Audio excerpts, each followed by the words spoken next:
bagaimana nak tebus poin daripada setiap susu FT yang korang beli. Pastikan bila korang beli susu FT, cari QR code ini dan korang gores untuk nak tengok dia punya nombor. Lepas tu scan QR code tersebut, korang akan dibawa ke laman web verify.ft.com.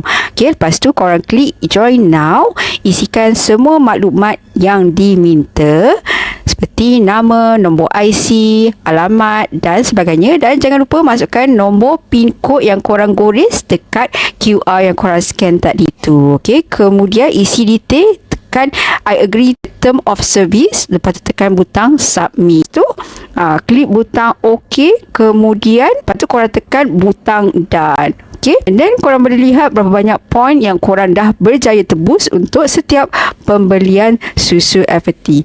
Dan untuk setiap poin yang korang tebus ni, korang boleh gunakan untuk nak menebus balik supaya korang dapat penjimatan lebih kau-kau untuk pembelian susu FT akan datang. Tekan butang redeem dan korang akan dibawa ke page yang korang boleh gunakan untuk nak redeem atau tebus balik poin-poin yang korang beli itu. Dan pastikan setiap pembelian susu FT korang berbaloi dengan menebus balik poin-poin susu FT yang korang beli.